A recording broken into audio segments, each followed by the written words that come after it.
Welcome to Bite Size Rando. My name is DDR Kirby. Today I'm going to be trying to talk about the Eastern Palace 50-50 gamble, as well as the vanilla big key chest. So when you come here in the Eastern Palace, assuming no key sanity or Doran or anything like that, you're going to have a couple different situations that you can run into. If you do not have the big key yet, you're going to have to go over here, of course, and then eventually make your way to this room where you can find your big key here. This is the vanilla big key chest. And then you can come back here. But it's also possible that you come here and you already have your big key. So you're going to open this big chest here, and then you're going to be able to make some deductions on what's left based on whether you have found the map, compass, or neither, or both.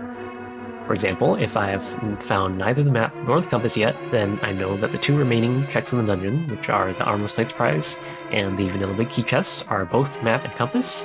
So there's no reason for me to go down this way to the Vanilla Big Key Chest. I should just go straight to Armless Knights, assuming that I still am interested in the crystal or pendant that they drop.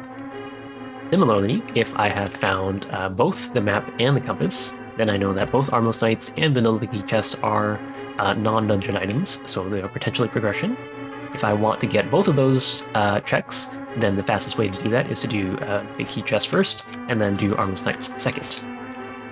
But kind of the most interesting scenario, and the subject of this video mostly, is going to be the case where you have found only one of the map or compass. So let's say I found the map, then I have the compass and one item left. And 50% of the time, that item will be on Armless Knights, and the other 50% of the time, that item will be in the Vanilla Big Key Chest. That's why we call it a 50-50, because the odds are even both ways.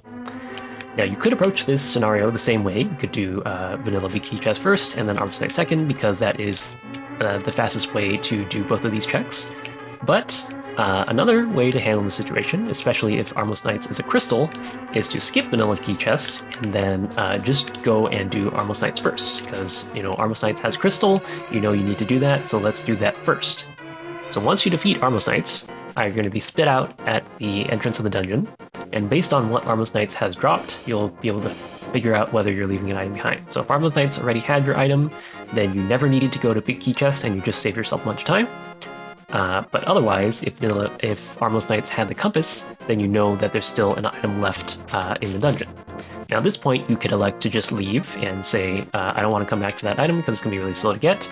Or you could go right back into the dungeon and walk through the entire dungeon and eventually make your way back here to get your remaining item from this chest. And then from there, you can save and quit, of course. So in order to kind of figure out which of these approaches is kind of best in which situations and kind of to compare them, we need to look at some timing comparisons. So let's look at those.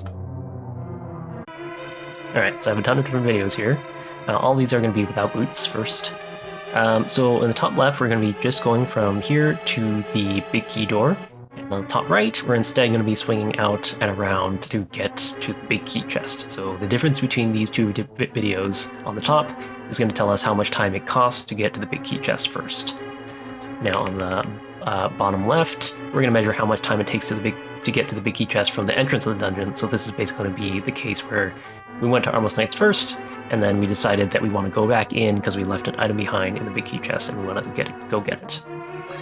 Bottom right is not super important. I just measured the time it takes to get to the Armless Knight's Prize from the big chest. This is just basically because I wanted to show that from here, it is faster to get to the big key chest than it is to get the Armless Knight's Prize. So for example, if you're in I don't know, Pendant Eastern looking for one go mode item, just go to the big key chest first because this is a faster check than this. Okay, so I am speeding these videos up because they are relatively long, but you'll see that this one took 1 minute and 4 seconds about. So that means that it costs you about 59 seconds to get to swing out and do the big key chest check first. And over here, you'll see that this one takes around 1 minute and 35 seconds. So that is obviously going to be longer than this because it takes longer to get to the big key chest from the very front of the dungeon. So what can we learn from all these timings? Well, let's think about the 50-50-50 case. If our approach is going to be, we're going to go straight to Armless Knights first, and if we find the item, we're done. If we don't find the item, we're going to go straight back into the dungeon, and we're going to go to the big key chest from all the way from the front. Then, if we're going to do that, then 50% of the time, we're going to be doing this instead of this, because we're going to find the item on Armless Knights, So we're just going to do this, and then we're going to save the time it takes to walk to the big key chest. So in that case, we're going to save 59 seconds. And the other 50% of the time, we're going to have to go do this, right? So we're going to be doing this plus this instead of this. So that works out to a time loss of about 36 seconds. So we said half the time we're going to save 59 seconds, and half the time we're going to lose 36 seconds. So on average, that works out to a time gain of 11 seconds. So you're going to be saving 11 seconds on average, of course. And that kind of makes sense if you think about it intuitively, because the amount of time you save in this case, where you're saving 59 seconds, is much more than the amount of time that you lose in the unlucky case where you have to go back and do this again, right? Because you only lose about 36 seconds. So does this mean you should always go to Armless Knights first? Well, that's kind of up to you to decide based on various factors, such as, are you comfortable with a higher variance, for example? Like, do you want a better average time versus do you want a better worst case time? Is this chest in logic or not? Are you comfortable with leaving this chest behind, even if it does have an item? There's various factors to think about, but at least now you have the time data to make your decision. And one thing I will point out is that a minute and 4 seconds is quite a significant amount of time. For reference, this is very similar to the amount of time it takes to check the Misery Mire cutscene chest and also the Hera basement check if you have the mirror or if you're going to save and quit afterwards. And Hera basement chest is something that I see skipped all the time, even if it's 100% chance that it does have an item. So this can be worth considering a skip, even if you know that it has an item 100%. Again, it's going to depend on the seed in question as well as your playstyle, but that is something that is worth considering. Alright, so now we're going to be doing the same comparisons just with boots this time, and we are going to be making use of spin speed where applicable, as you just saw above there.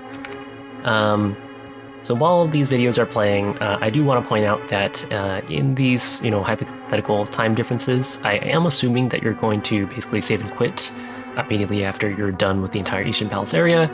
But that isn't always the case. For example, if Eastern Palace is a green pendant and you're interested in finishing it and then immediately checking the green pendant prize from Sahasrahla, then that can work out to be a little bit awkward, because if you take this route and you go to Armless Knights first, and then you find that you want to go back and go to the big key chest, you'll end up here and you might not have the mirror to mirror out and get to Sahasrahla. And in that case, you might have to take a Death Warp, which might be a little bit slower.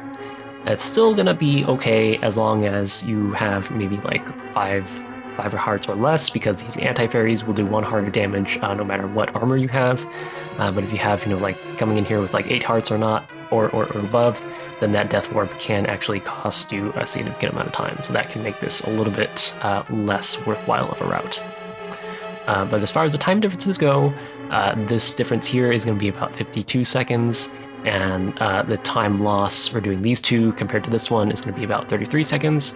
So overall, on average, if you do the 50-50, you're going to save 9 seconds here with boots compared to 11 seconds without boots. So it's basically the same idea here, just all the numbers are a little bit smaller, just because you have the boots, so everything is a little bit faster. But yeah, that is all the time and data I have. Hopefully this helps you the next time that you're in Eastern Palace, kind of make these kind of decisions, and feel free to make use of this knowledge in your next run.